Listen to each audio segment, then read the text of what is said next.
C'était en février 2011 que des enfants de ma ville, ils ont écrit sur le mur de leur école « C'est ton tour Bachar al-Assad ».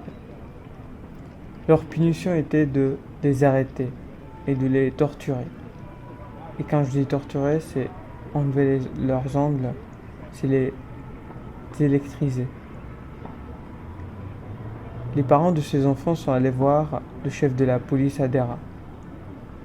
Et il a répondu mot par mot, « Oubliez vos enfants et allez en faire d'autres, et si vous ne savez pas en faire, amenez vos femmes et on le fera à votre place. » Voici la raison directe que les gens de Dera se sont manifestés le 18 mars 2011, demandant la liberté de ses enfants, la chute du maire de Dera et la liberté de quelques prisonniers politiques. Mon père parlait aux chaînes internationales pour raconter ce qui se passait en Syrie, pour témoigner et montrer au monde entier ce que le régime est en train de faire aux Syriens. Il a été ainsi recherché et il se cachait d'une maison à l'autre. De même, ma mère a été arrêtée.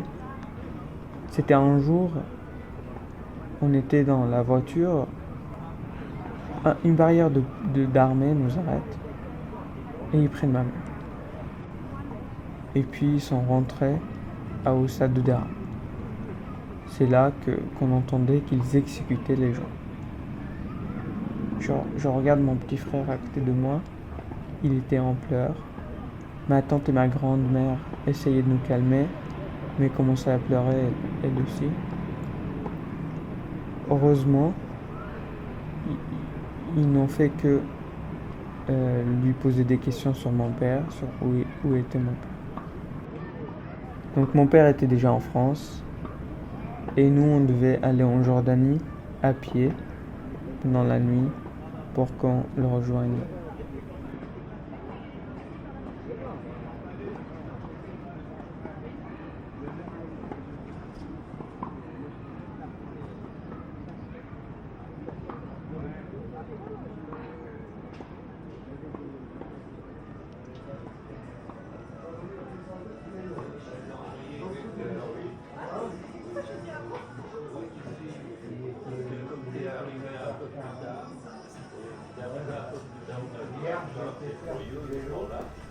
Le jour où je devais quitter la Syrie, c'était le même jour que j'ai appris qu'aujourd'hui je vais quitter la Syrie.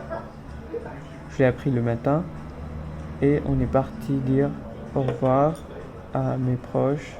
Je suis parti dire au revoir à mes amis. On était allé chez ma grand-mère et là, j'avais oublié mon parfum. Et ma tante se moque de moi et me dit « Mais tu vas à Paris et tu vas amener un parfum avec toi ?» Sauf qu'elle ne connaît pas les prix des parfums à Paris. Donc mon père était déjà en France et nous on devait aller en Jordanie à pied pendant la nuit pour qu'on le rejoigne. Pour cela, une voiture est arrivée devant chez ma grand-mère. J'avançais vers la voiture et plus j'avançais, je me rendais compte qu'en fait je vais me faire virer de mon propre pays, que demain je n'aurai pas le choix de rentrer dans mon propre pays. Et puis j'ai regardé ma grand-mère pour la dernière fois. À l'époque, je ne savais pas que ça allait être la dernière fois de ma vie et de sa vie.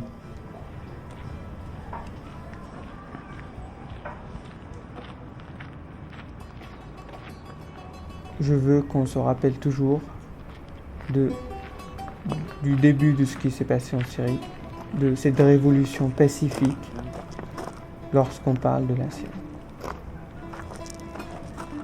Alors,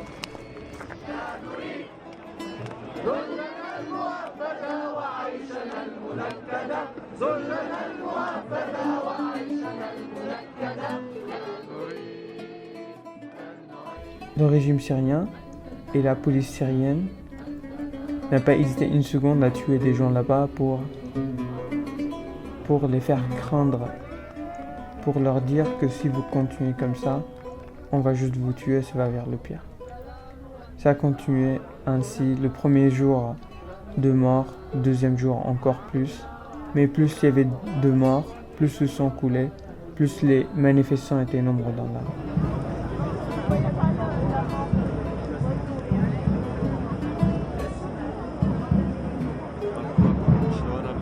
تمام الحمد لله انت شلونك تمام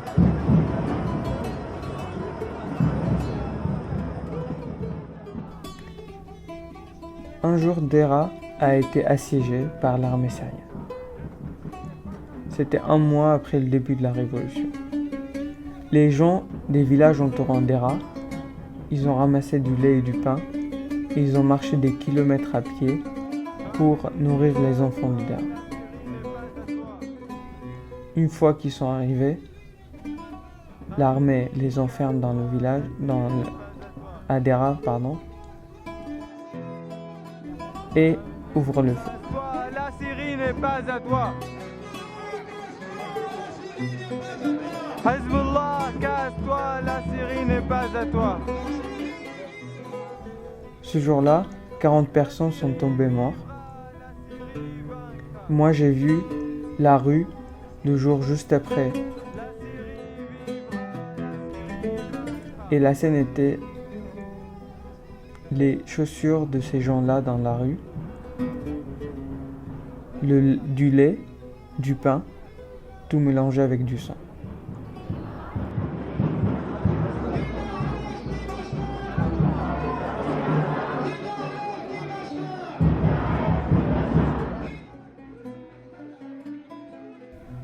Je suis arrivé donc le 25 janvier 2011 à Paris.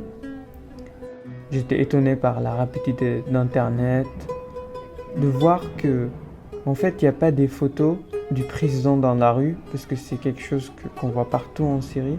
Il n'y a pas ce culte.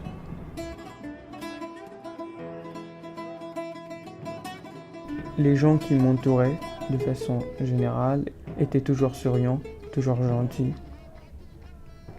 Je suis entré au collège, en classe de 3e, vers la fin de l'année scolaire. Puis je suis allé au lycée, dans une classe non francophone pour apprendre la langue française.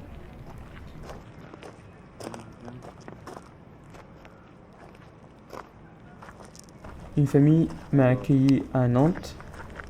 Ils m'ont aidé à découvrir la culture française, les fromages français, dont je n'apprécie pas beaucoup l'odeur.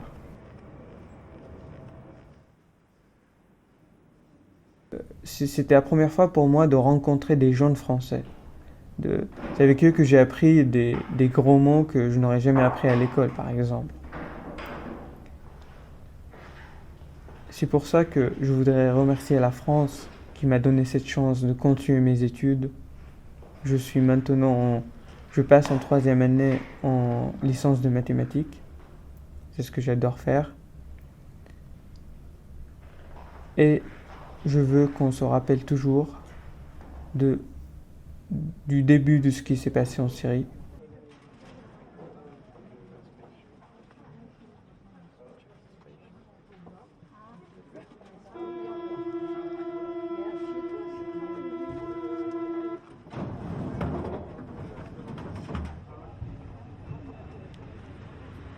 Et j'espère des gens qui m'entendent, qui continuent à être souriants face aux réfugiés qui n'ont pas eu le choix de quitter leur pays, qui les considèrent égales, comme j'ai été considéré en fait.